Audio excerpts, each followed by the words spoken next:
Where Africell goes, nobody dares to follow. Tired of seeing the message you have insufficient funds in your account? Worry no more. With Africell, the culinary credit just got way better. Now you can continue your conversations with your loved ones. With the new culinary credit, you can now buy up to $250 credit. Send a blank SMS to 152 to get your culinary credit and activate the service of your choice. For more info, please call 111. Where Africell goes, nobody dares to follow. Hello there, viewers. Welcome to another episode of Know Your Country. Today we're in the beautiful town of Brikama, also known as Brixton. Brikama is a very diverse town with a lot of amenities. Brikama has the National Bee Association of the Gambia. It has the University of the Gambia. It has the home of Jaliba Kuyato, home of Tata Dinding, home of ST Brikama Boyo, home of Chronicle. Brikama is a very diverse town with a big garage, a big market, Africell customer care, and so many more. Follow me as we discover this beautiful town of Brikama. Real Africana, I'm Gambiana, I eat from the body bar, I buy from the Sunday bar, I buy from the giving down, eat from the body bar, buy from the Sunday bar, Yode, Africa, Yode, Gambia, like in the area, mosquito malaria, no insecticide, if I go Gomole, Jolonda, Syria, Lundang, but Asia, Wondoko, Canada. Kojang Kanditale Kandiana, Kuala Alfamse Tafiana, Mariama, Ansumana, Dolia, Fabulous, Faburama, Do Iburama, Bana, Dolbe, Bodula, Fobirikama, Pola Katama, Santa Fosama, Life is a Kama, Baramani, Kama, Nana, Sama, call the Bana, for Jali, Muriana, Ena, Gambiana, Duma Europeana, North Americana, Africana, real Africana, I'm Gambiana, I'm from Brikama. I drink from the Jibinda, I eat from the body bar, I buy from the Sandika, 6.5 Bantaba. Drink from the Jibinda, eat from the body bar, buy from the Sandika, 6.5 Bantaba. Yode, Africa, Yode, Gambia.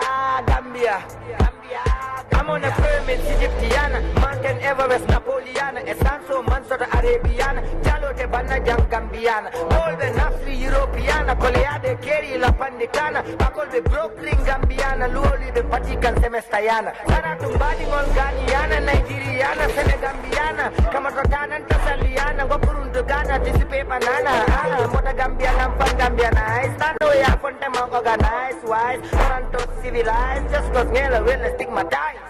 Wahtan brought to you by Africell. Be part of the amazing conversations with Gambia's greatest minds and personalities. Get ready to be entertained, inspired, and motivated on the Wahtan platform. Plus, stand a chance of winning the shopping of your life. Call or SMS 1010 for $3 is only to win cash prizes and a free shopping spree. Join Wahtan live on GRTS and social media on Mondays and Fridays at 9 p.m. Kindly new Wahtan. Where Africell goes, nobody dares to follow.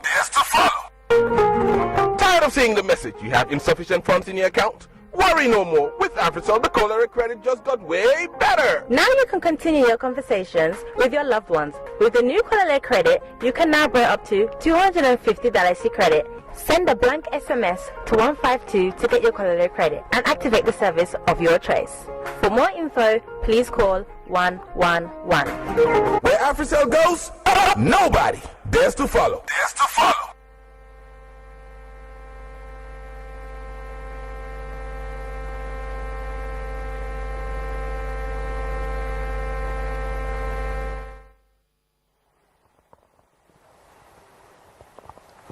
Good evening and welcome to GRTS. It's your favorite GSM operator, Africell, right here with Wahtan.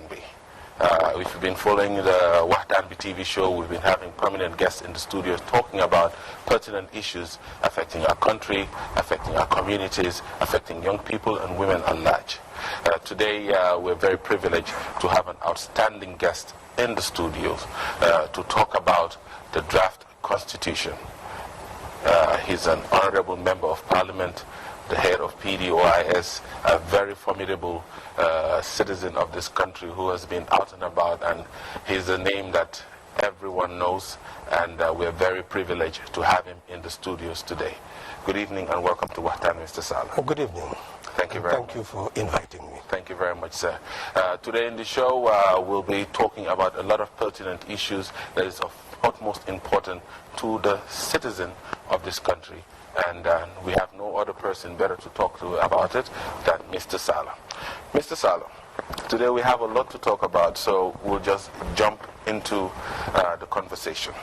For the general public that's watching us, we've had a lot of side conversations, we've had a lot of talk, but what we want to know now is, let's start from the beginning. What is a constitution? Without a constitution, you cannot have a state. And that is the key issue and also the key question. I'm glad that you have started the conversation by hitting the nail on the head. A constitution creates the country. If it is a republic, I believe people will remember that we were colonized, and there were many constitutional steps taken towards the republic. Maybe the questions will reach that domain. But we know that there was a 1965 constitution where Her Majesty was still the executive of the country. Executive power resided in Her Majesty. So that is why we call that a constitutional monarchy, and we had to have a referendum in order to move towards the republic. The referendum initially failed in 65, but ultimately succeeded in 70, and then we had a republican constitution. That shows you what constitutions are about. And the constitution created the republic in its first chapter to indicate that Gambia is a sovereign republic. So you can see that the constitution establishes the republic, defines who the citizens of the republic must be, and I emphasize that must be, and it goes further to endow those citizens with fundamental rights, and then proceed to establish a system of government for that republic and for the citizenry. It has to create those who are to render services to the state, and that is why it creates an executive. Just listen to the term executive, those who execute. So there is a group of people given the responsibility, endowed with the responsibility to execute. Execute what? To execute policies, to execute laws. That what then becomes absolutely essential is that the Constitution will indicate where executive power resides, how it should be exercised, and what the functions of that office would be, how appointees would be appointed, how they would be removed from office. It creates the whole basis that enables us to know the responsibilities of that executive. Then it goes further to create a legislature, a group of people who would be endowed with the responsibility of making the laws. And those are the laws that must be executed. The services would have to constitute services that are needed by the people. If you look at any constitution, it will indicate the rights of the people to public services on the basis of equal opportunity. So in that sense, when you look at the public services, of course you need education, you need health, provision of roads, provision of welfare in general. So you, in order to provide that, you need to have laws that will govern their provision. So in that sense, you have not only educational policies, but also laws, acts governing how you manage the educational system, both basic up to the tertiary level. So if you are to have a society based on laws, then it means that you must have a legislature that will make the laws, and then the executive will execute the laws. But that is not enough. Who will interpret the laws and implement them? That gives you the responsibility of the judiciary, whose function would be to enforce those laws. And where there is conflict, they interpret the mind of the lawmaker and dictate there and orders, and that this is how it should be interpreted, then this is how it should be enforced. Around these key institutions, you have other institutions will emerge. Because of a service, you look at the kinds of service, there is what you call the civil service. Those who render day-to-day service to the population, provide you with birth certificates, proceed further to provide you with health, with education, information. So all the other areas, people who are farmers need agricultural services. Those who are in fisheries would need services of that nature. So every sector of society, every domain of society will require some form of service from the top, from the state, and therefore the state functionaries would have to be provided. And that is why you have a constitution must provide the public service, indicate how public servants are to be appointed, which authority must do the appointment. So from that angle, you see the public service will rise to fruition. But that's not the only service. If you don't have security, then you will not be protected. So your right to security requires also a security service. So the security service also becomes a component, of a constitution. Then the oversight institutions will come. That here and there, it's not sufficient only to have a legislature, also to have an executive, but what should stand away to protect certain rights? And that's why institutions will begin to emerge, like the ombudsman person, and which we now call ombudsman, but just to be gender sensitive. So in essence, then that's what constitutions are, and to protect them, then the constitution must also indicate how it could be changed, and how it could also protect those vital provisions that only the people should be able to change. If you say that Gambia must now come to an end and will no longer be a sovereign republic, should the executive have that right to just prepare a bill and come to the National Assembly, and then the National Assembly approves it and they sign it and say, well, now the Gambia is a monarchy. That is too, you will not allow that to happen.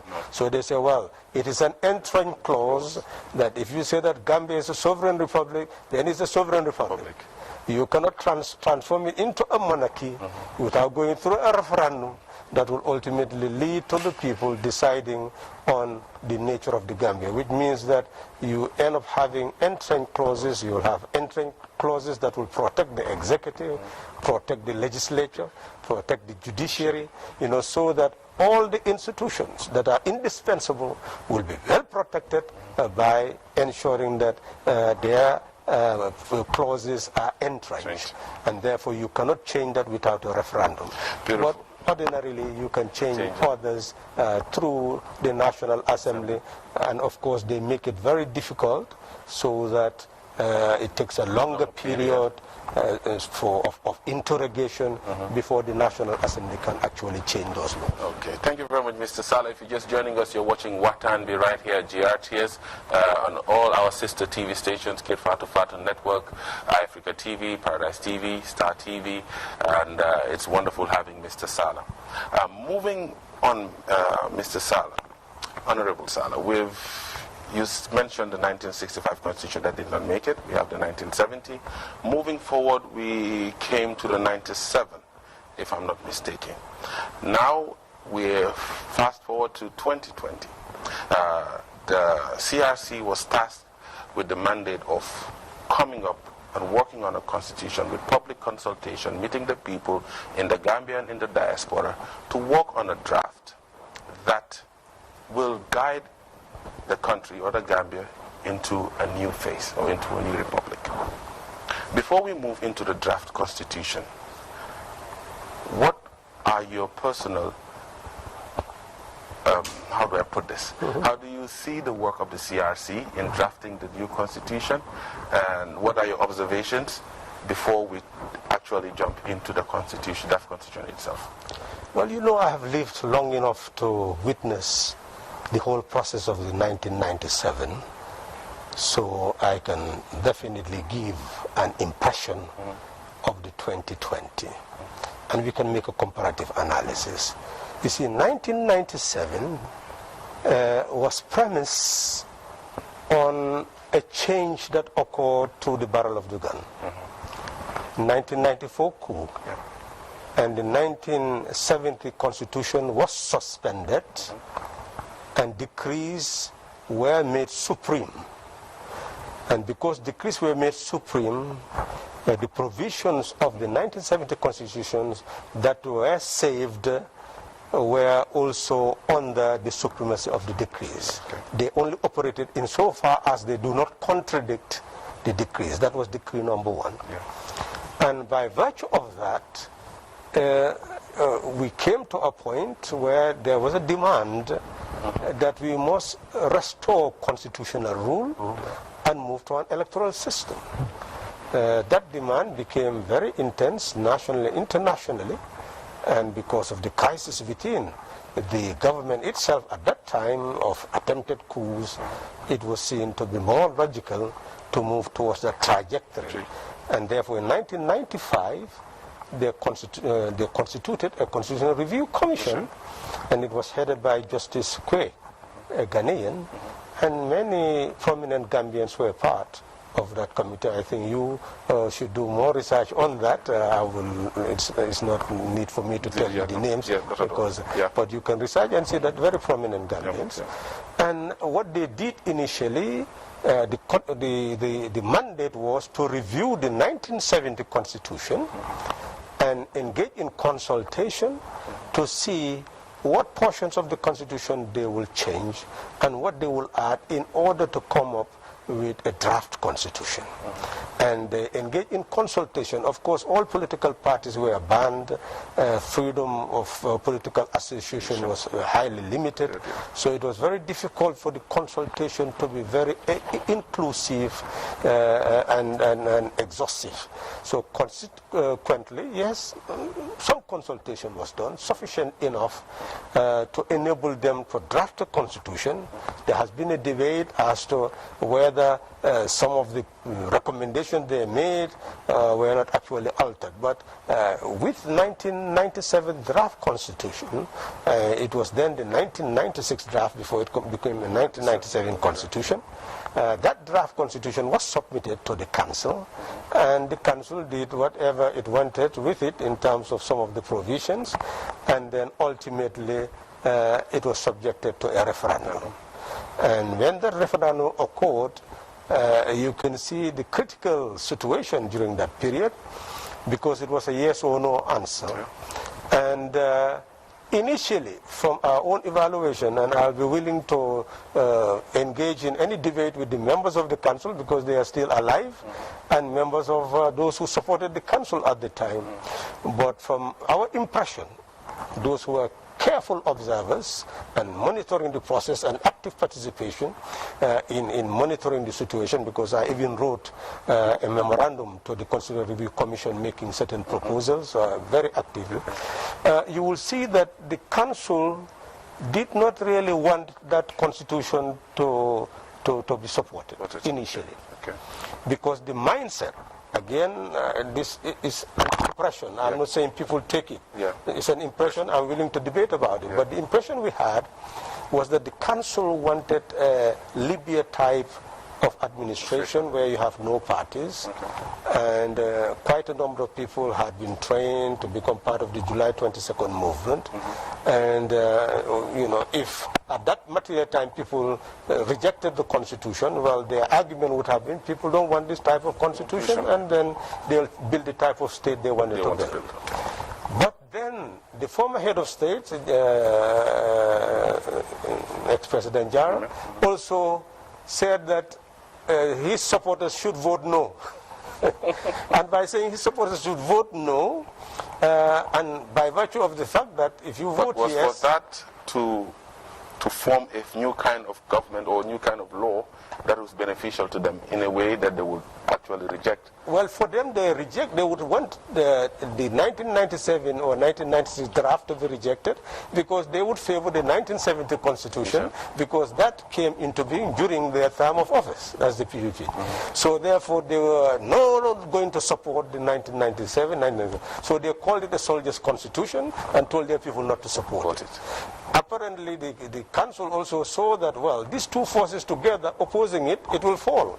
And then Jawara's interpretation will be deemed to have caused the failure. So overnight, they also changed and supported yes. Yes. And therefore, those who are arguing that comparatively, if you look at the 1997 Constitution, and you compare it to the 1970 Constitution, it's far more superior in all aspects. Because the 1997 Constitution provided for the sovereignty of the people. That the 1970 only provided for the sovereign republic, but had not said much about the sovereignty of the people. So it went a bit further. It went further also by creating an independent electoral commission. Under the 1970 Constitution, you had the supervisor of election, who was the permanent secretary, Minister for Local Government and Lands. You will see that in the 1997 Constitution, the power that was given to the National Assembly, even to cast a vote of censure against a minister for a minister to be removed from office. So very powerful provisions were there in terms of impeachment. If you look at Section 63, Section 66, so essentially a lot of powers were there. And my thinking is that the Council really did not discover all the elements that were in that constitution, because they had election of chiefs. If they really did initially, that would have been a different scenario. That's my impression. I'm not making allegation against anybody. But ultimately, that constitution was supported at a referendum by a population which really did not know its content. And therefore, in its implementation, the elections took place, the referendum took place. It was used as a justification now for the restoration of political parties and elections. So they hastily restored the political parties around August 1996, and then headed for election in September. So you can see a short period for election to take place, and then when that took place and they won the election, that's when they started the process of implementing the constitution. The first problem was when to put the constitution into force. So the president, the council chair was first sworn in, who won the election was first sworn in as president. But that was challenged. I was even among those who challenged that. Well, that was a faux pas, because if a constitution, what was put in the constitution is that the constitution will come into force upon the swearing in of the first president. But if you swear in a president and then you don't have a national assembly, then how will the constitution come into force? So therefore, they had to wait until 1997 in order to have parliamentary elections, and from that parliamentary election, this is where it was possible now for the president to be sworn in a second time and for the constitution to come into force. That's why we call it a 1997 constitution. Yeah. So in essence, when that constitution came into force, the first problem was that the opposition was not very much strategic because they were more interested in each having seats in the National Assembly, and ultimately they fought against each other, and APRC had absolute more than three-quarter majority. So when they had the three-quarter majority is when they start to look at those provisions that could be amended through the National Assembly and started amending those provisions like chieftaincy elections, etc. So, and that continues at the second level, and they continue to have more than three-quarter majority, and that led to more and more increase in amending those provisions that they felt. Until they amended the provision, because it was so easy at that time to be able to have impeachment. So eventually the National Assembly members accepted a provision which gave the president the power to dissolve parliament and for parliament to go to elections. Wow. So that you now have a battle. If you want to impeach, they also use their power, so it becomes a war between parliament and the executive, and that is the current situation. Mr. Salah, I won't cut you off there, but we'll be going for a short break. When we come back, we'll look straight into the draft constitution that was rejected from, let's say, voted out. Now we'll find out whether there's still hope for it to come back, or what happened until the constitution was not voted yes. Don't go away. We're going right to the supermarket sweep. When we come back, we'll do a straight draw for those of you that have been calling and sending your SMSs to 1010. Then we'll come back to speak with Mr. Salah, Honorable Salah, to talk about the draft constitution. Don't go away.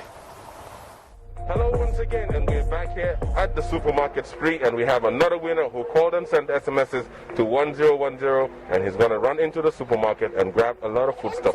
So you know this? Hassan. Hassan Mbay. Hassan Kodi. Lamin. Lamin. New Farek. Lamin Manbo. Lamin Kerawan. Hassan yaa ngi waaj a dugg si supermarket bi nga daw pour génne ay food items yu bëri ba pare nga. Waaw pare naa kañ. Da nga sport na. waaw dama def gymming. waaw baax na yow soo pare di nga dugg si biir, then after ñu seet nan ngay génne. Right now all we have to do is follow Hassan into the supermarket to find out what will bring out.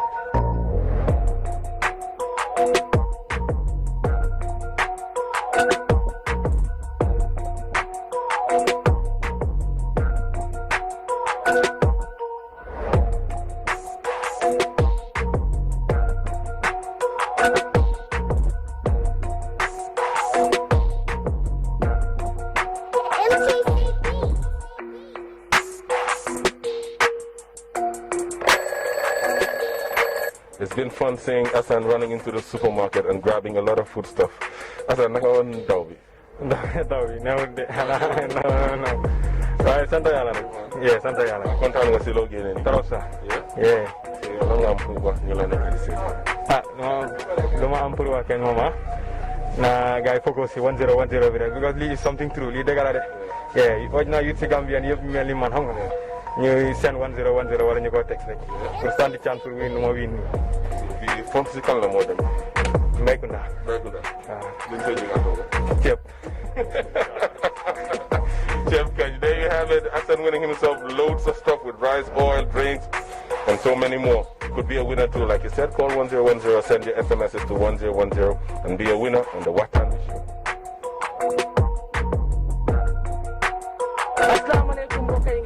ñoo seetaan ñu ngi leen a nuyu fii nii ci Africell waxtaan bi show la moo tax ñu leen a defal présentation yi nga xam ne moom ngeen na seetaan saa yi yëpp fu nekk nii du ma def dara lu muy oo ñi nga xam ne ñoo winoon ba pare ñu def présentation gàtta bro naka may fay leen fi nekk la Lamin Bojang waa fan waa dëkk la 1010 bi nga xam ne yaa ngi ko doon call moo tax ñu oola ne la da nga win 10,000 dina naka la xaalis bi dina la njëriñ over njëriñ sa naka la naay ma gën a xam sa time ni affaire yi nu fa nekkee ngi jafe wala ko te sa yow you know waaw kon noonu la yow duñ def dara lu ko defee rek ma bàyyi la waaye ñi nga xam ne ñoo laa seetaan te wi nanguñ nan la nga am pour wax gaay waaw ma ne nañ gën a keep on crying rek yàlla baax na wërsëg bi fu mu dee jógee no one knows man Africell te man laa ñaanal xam nga képp koo fa nekk rek xam nga yàlla ubbil leen wërsëg yi xam nga affaire yi gën a am doole mais tur bi naka la naka ñang oncle biñ la ooyee ne la da nga win ci $10,000 si Wahtan bi show la nga yëg sa yaram waaw kontaan rek di leen ñaanal jàmm rek man Africell mooy sama lépp musuma am benn laan Gambie Africell laa ne dégg Africell rek yes li nga xam ne nag ñu ngi laa si tante bi nanguñ loole na wax waaw ñu taraay rek ku nekk nga taraay dabi sa wërsëg rek yes Africell ñëpp la fi neewal neewul fi kenn ñëpp la fi neewal pro yow na nga tudd Yankuba Njie Yankuba naka Njie waaw ok yow kan nga represent Omar Njie waaw Omar moo bi na waaw naka la mbaa xaalis dina aaga waaw dina aaga kay ok yow nag yaa ngi ko 1010 waaw ñaata yoon nga try naa ñaari yoon soo winee yow sa xaalis boobu loo ko dee soo school bi si dee njëkk a fay bu dee def school waaw kon good luck waaw ba tey mbokk yi comme am nañ suñ beneen wina bi bro tur bi naka la waat Ibrahima Dukure. Ibrahima Dukure waaw. Sarahule non du Sarahule de. du Sarahule ok kon baax na suma cousin bi la rek. suma cousin moom moo win waaw man maa ko registré leen bi. ok so yaa ko ñëwal yeah. waaw moom am na 10,000 ba dina aaga dina aaga kay ma ne ko dina aaga kay. waaw noonu la waaye yow yaa ngi try 1010 yeah of course maa ngi try man every time man. kan nga bugg a win dem shopping wala 10K man nu ma win rek baax na. nga ñëw rek naa ñëw rek. baax na koola 1010 mun naa nekk yeah inshallah. thank you much. mbokk yi nga xam ne yéen a ñëw seetaan dafa mel ni tey lii leen amaloon ci présentation yi Wahtan bi show di leen wax ne leen ne secret bi leen rek la mooy ngeen call 1010 su ko defee ma bàyyi leen ak gars yi nekk si studio bi di leen wax ne leen ne rek ku si win ñu oola jox la xaalis bu bari baax na ba beneen yoon incha allah.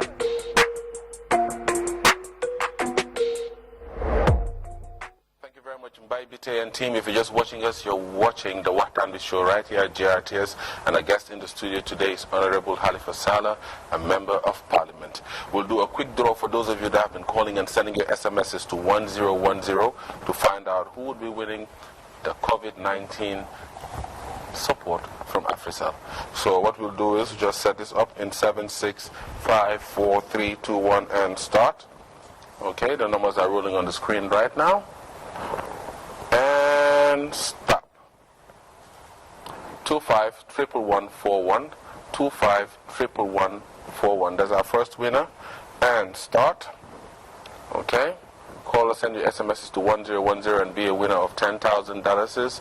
That could go at least a way. You could support your family. You can buy some provisions as support during these trying times of the pandemic.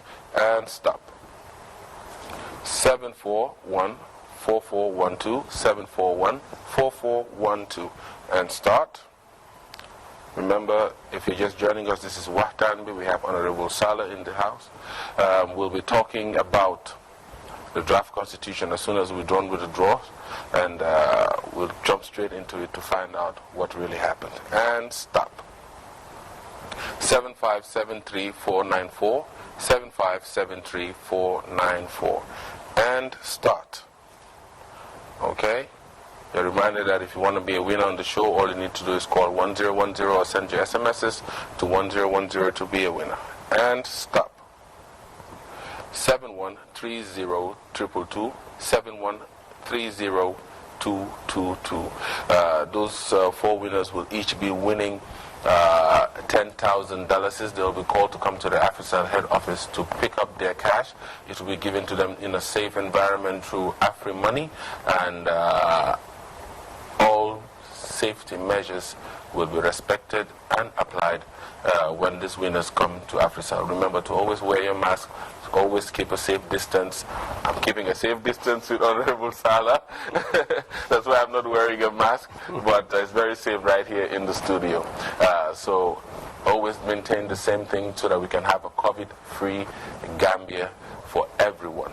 Right? Right now, we just have one more winner to go, and this will be the winner of the shopping spree. We win free shopping at Righteous Supermarkets, courtesy of Africell. So it's 7654321 and start. Okay, the numbers are rolling on the screen right now. And stop. 2486424, 2486424. Okay, thank you very much. Honorable Sala, coming back to our conversation. The draft constitution was prepared by the CRC, presented to the Parliament. It passed the first reading. At the second reading, it got a no vote. Now, a lot of people outside, especially us young people on social media, were pushing the parliamentarians to vote. Some no, some yes, based on perceptions that they have. Whether there was a proper understanding of the Constitution, whether they actually knew what the draft said, or whether they just swayed by the masses. I would start with a very...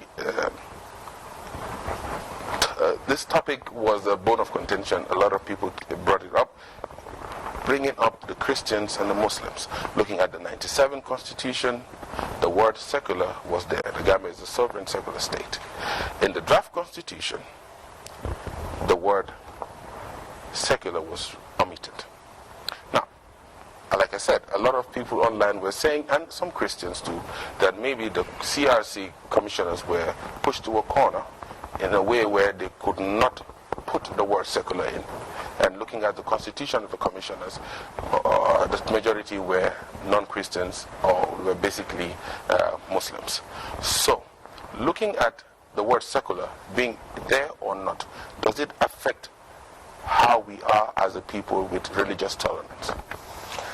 Well, just take the scenario that you went to the east of Africa, where most of the countries you will find Christians to be more than Muslims.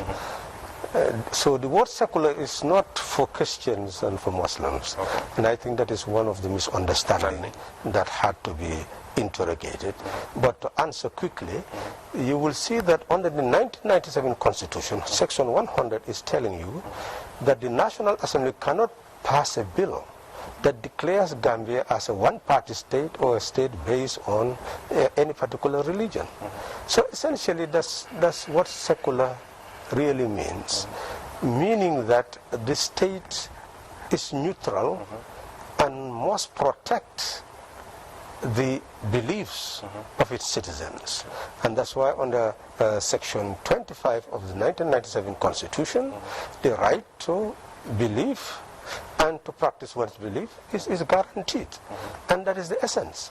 But what brought the Christian community to real fear is when ex-President Jammeh decided to declare Gambia an Islamic State. And that was just a mere declaration. I've said it over and over again that if anybody went to court at that time, the Supreme Court would have declared that null and void because it has no basis in the Gambian Constitution, and he was not even implementing that. There was no Sharia implementing, because an Islamic state must implement Sharia.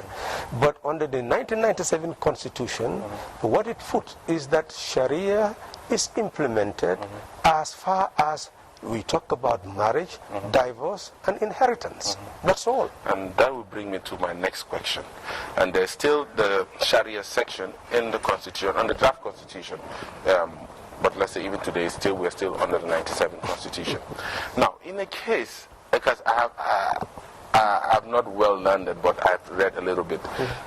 In a case where a Christian gets married to a Muslim, we have the Constitution, which is the supreme law of the land, but there's also other laws. You have the Sharia law. Now, when it comes to inheritance, a Christian gets married to a Muslim, but to which court do they go to? Do they go to a Sharia court when it comes to inheritance, or do they go to the law, the actual courts of the Gambia, where the law, supreme law stands? Yes, what you must bear in mind is we are dealing with a constitution, not the individuality of the cases. Because once you look at the individuality, you lose the tree to the wood, because you will be focusing on the tree rather than the forest. What is important here is protection of group rights.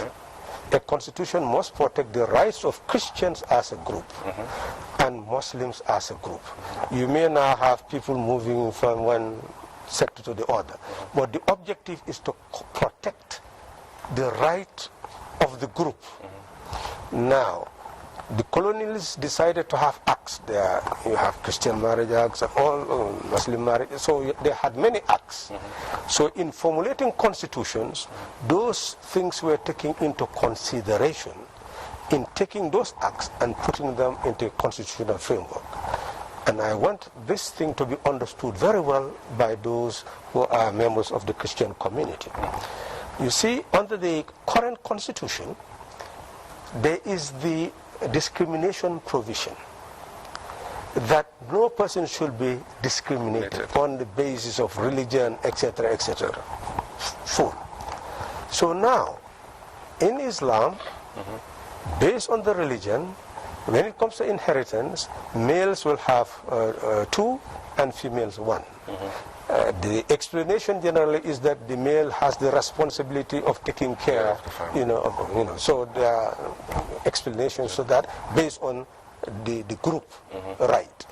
Now, if you do not put in a constitution that based on Sharia, inheritance, marriage and divorce is actually something to be respected, then it means that you will have a constitution where merely an act will exist to defend that right. So it means that anybody belonging to that religion can go to the courts and claim that one is being discriminated by being given one share instead of equal share with the male. So obviously with that you're going to eradicate that religion, that Islamic religion. So it means that in terms of inheritance, divorce and marriage, it is a way of protecting what the person, that's why they see it as a group belief. Group belief, okay. And it's protecting a group belief. Now, we can look at the scenario of individuals who one way or the other maybe are disadvantaged, but there's another entirely different scenario that has to be looked at in law and looked at with people who because it is already a right that a Muslim man can marry a Christian woman. And I'm sure that that's another discourse. Honorable Salah, we've seen the work of the CRC. It has been gazetted. It passed the first reading to the second reading, and it received a no. Can I just add, you see, in this constitution, draft constitution, they decided what ex-President Jammeh did, they decided now to include a provision that an executive can no longer declare a state as a state based on religion. So it's like they've covered that. Covered, so it's safe. I mean, in other words, well, the Gambia cannot be an I'm Islamic not selling state. the constitution, but I'm simply saying this is how far they have gone. This is how far they have gone, and they have gone beyond the 1997 constitution, so it's an improvement. Okay, that's an improvement. So now that the draft constitution has received a no, is there any hope for the current draft constitution that was rejected? Or has it gone down the trash? Do we have to start the process all over again? Where are we right now with the draft constitution, and is there any hope of it being brought back forward or the parliament being able to do anything about it? You see, the situation is it went to parliament, so it is the parliamentary process, not the executive process, that led to its derailing. And the parliamentary process was to look at the merits at the level of the second reading. It's not looking at the details, it's just that the members were going into the details, but we really should have looked at the merit, and nobody would oppose the merit of changing a constitution to make it better. So the question is, are you in agreement with all the details? So what we could have done is to pass it in the second reading, which allows you to commit it to the committee of the whole house, or any committee, but I am sure a constitution would have been committed to the whole house, and the committee would have dealt with it clause by clause. And with that you invite experts, and CRC would have been invited as the brain work of the whole constitution. So it means that they would have been invited, and the whole nation would have witnessed this clause-by-clause interrogation of the Constitution, and everybody would have known what is in there. And at the third reading, if you don't want it, you can reject it at that level. So it's unfortunate that it was rejected at that level. When they could reject it at another level after we all understand what is there. And I think this is where the 2020 process is superior to the 1997 process, because there was no National Assembly to take the Constitution to for any form of vetting. But this time there is a National Assembly, and we missed the opportunity. So now is it over? Well, it is not, because parliamentary processes, you have many loopholes here and there. I've looked at it, and I do see a loophole, and I think you heard me question the Vice President and the Attorney General whether the object of the Constitution was to create a third republic. That's what the coalition, promised, that they will bring a third republic. But I asked them whether have they abandoned that agenda. Well, I think all of you may have heard them saying, well, they are willing to discuss this in cabinet and come back. So, in short, consultative processes must be on, if not on, will soon be on by people who have interest in at least looking at the process. So you can have that process. Some are thinking of other processes, but for me, I'm still concentrating on the parliamentary process, because we are in parliament. There is a thing in our standing orders. If they want to go back to that level, I'm sure we'll be able to find a way out to that. Mr. Salah, thank you very much, Honorable Salah. It's been a pleasure having you here, and I'm very sure we will do this again and again. I think it's very important that the populace and the people of the Gambia are taught and are versed with our constitution, with our laws, that it's not just a mere say or a Wahtan campaign, but it's actually things that what we really stand for. So, Mr. Salah, once again, thank you very much for having me. I wished we had more time to talk about more issues, but there'll be more time as long as we have life with us. But as we end this show, we have Mr. Keba Taylor and friends. They'll be playing a beautiful song for us as we end this show. And before we leave, any final words? Well, the final word is that, as you have said from the very beginning, constitutions constitute the foundation of a nation. And we should really be firm and be determined to understand the constitution of the land. Let's not see it as a matter for lawyers. Yes, yeah. This is the key thing that makes us Gambians. Yes. So we should know what is there. Thank you very much, Honorable Salah. It was a pleasure having you. Continue calling and sending your SMSs to 1010. Sake, the floor is yours.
Children will grow and they will fight for Papa's right. Children will grow and they will fight for Papa's right.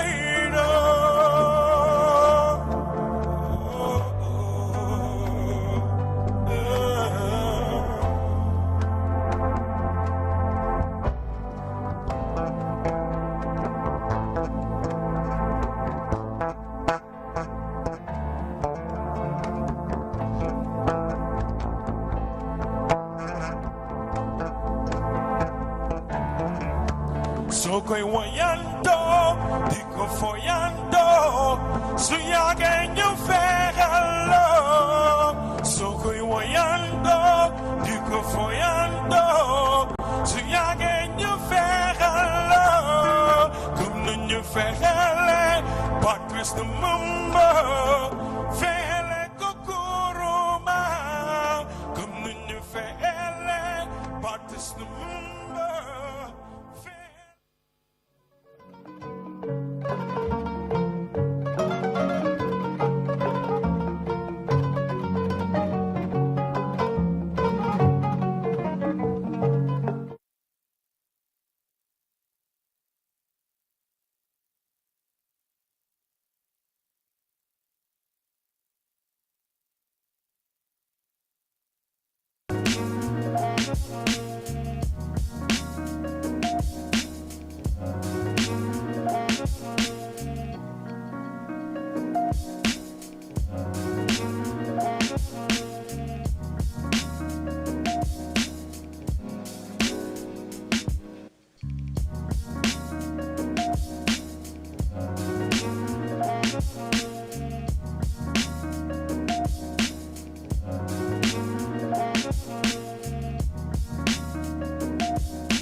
man kontaan boy mu nekk boy nga ñim bata mu be taki tubabu du boy nga nakko do mu be do ku boy nga kina ñin kenni moy boy pour ay bu mu loñi boro na bu hani lento am futa ji boy de jibe lu njumala ya fuñu koy babun lola ama me ila bu mo jibe ba deme jara foyte lafta fulanye man baluwo kalam mu baluwo fo baluwo ko budlo ko fanan kele boy ñim bu ma jala be ñamende abbe mu baluwo la do ko ñin kunna soniyata ta www.baluwo.com anin baluwo isela bulloran jorangol be sang anila kudola asatare mambata jorangol membu ko sementol kenyo babarol nil peruol woninga nyon jamal ta baluwo.com yin jorangol be sang ila dinkira bado adungite batala je anin baluwo ifangole marate la kudola.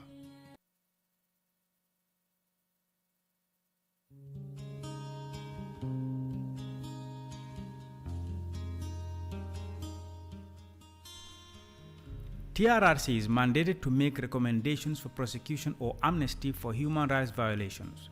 However,